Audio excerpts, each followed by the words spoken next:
बात करेंगे CUT PG या CUT BED के लिए कौन कौन से डॉक्यूमेंट रिक्वायर्ड होंगे एप्लीकेशन फॉर्म भरने के लिए, इसलिए वीडियो को अंत तक जरूर देखिएगा। कुछ बातें आपके लिए मोस्ट इंपॉर्टेंट होंगी, इसलिए वीडियो को अंत तक जरूर देखिएगा। तो पहले बात करें कि आपके पास कैंडिडेट फोटोग्राफ होना चाहिए। फोटोग्राफ आपको स्कैन करना है किसमें, JPG फॉर्मेट में या JPEG फॉर्मेट में।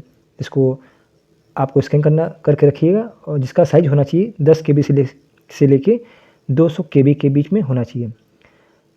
दूसरा चीज़ जो है आपके पास होना चाहिए फॉर्म भरने से पहले, वे होना चाहिए कैंडिडेट का साइन। ये भी स्कैन होना चाहिए, ये भी JPG या JPEG साइज में होना चाहिए।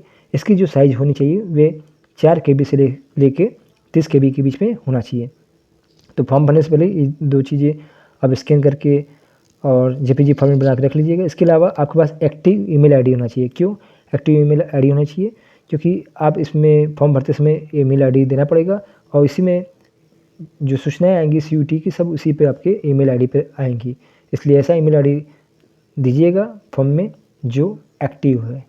इसके अलावा आपके पास एक्टिव मोबाइल नंबर होना चाहिए क्योंकि इस पर OTP आता है और बाकी अन्य वेरिफिकेशन के लिए सब इसी पर आएगा। इसलिए आप 2 चीज़ें ध्यान रखिएगा, एक्टिव ईमेल आईडी होना चाहिए और एक्टिव मोबाइल नंबर होना चाहिए। इसके अलावा जो अपलोड करेंगे आप हाई स्कूल मार्कशीट अपलोड करेंगे, ये PDF में अपलोड करना होगा आपको, तो इसलिए हाई स्कूल का मार्कशीट भी आप PDF बना के रख लीजिएगा फॉर्म भरने से पहले। इसके अलावा आपके पास इंटरमीडिएट का मार्कशीट होना चाहिए और ग्रेजुएशन का मार्कशीट होना चाहिए। आपको जो अपलोड करना है वे हाई स्कूल का मार्कशीट अपलोड करना पड़ेगा और सिग्नेचर और फ़ोटो, बस ये 3 चीज़ आपको ही केवल अपलोड करना है फॉर्म में फिलअप करते समय। और बाकी सब डॉक्यूमेंट आपके जब काउंसलिंग समय होगा तब ज़रूरत पड़ेगा, जैसा कि बता देते हैं। तो कैटेगरी सर्टिफिकेट जो होना चाहिए वे सेंट्रल का होना चाहिए, चाहे OBC हो, SC हो, ST हो या EWS।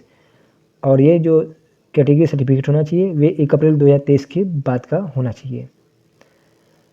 इनकम सर्टिफिकेट की बात करें तो ये डॉक्यूमेंट आपको काउंसलिंग में काम देगा, चाहे कास्ट सर्टिफिकेट हो या इनकम सर्टिफिकेट हो, ये भी 1 अप्रैल 2023 के बाद का होना चाहिए। इसके अलावा डोमिसाइल सर्टिफिकेट भी होना चाहिए, ये भी 1 अप्रैल 2023 के बाद का होना चाहिए। यदि आप PWD कैंडिडेट हैं तो आपके पास भी ये सर्टिफिकेट होना चाहिए जो कि 1 अप्रैल 2023 के बाद का होना चाहिए। इसके अलावा यदि आप NCC है सर्टिफिकेट तो वे भी रखिएगा। स्पोर्ट्स सर्टिफिकेट है तो उसकी भी आवश्यकता पड़ेगी फॉर्म में फिलअप करते समय। ये सब डॉक्यूमेंट आपको काउंसलिंग में भी काम देगा।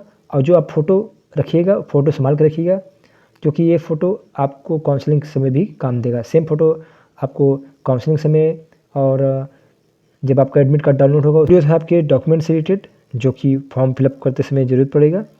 तो ऐसे ही अपडेट के लिए हमारे चैनल पर बने रहिए और हमारे WhatsApp चैनल को भी ज्वाइन कर सकते हैं, जिस पे हम लोग केवल CUT BED से रिलेटेड ही बातें करेंगे, इसलिए WhatsApp चैनल को ज्वाइन कर सकते हैं। इसका लिंक डिस्क्रिप्शन में मिल जाएगा और टेलीग्राम चैनल को भी ज्वाइन कर सकते हैं।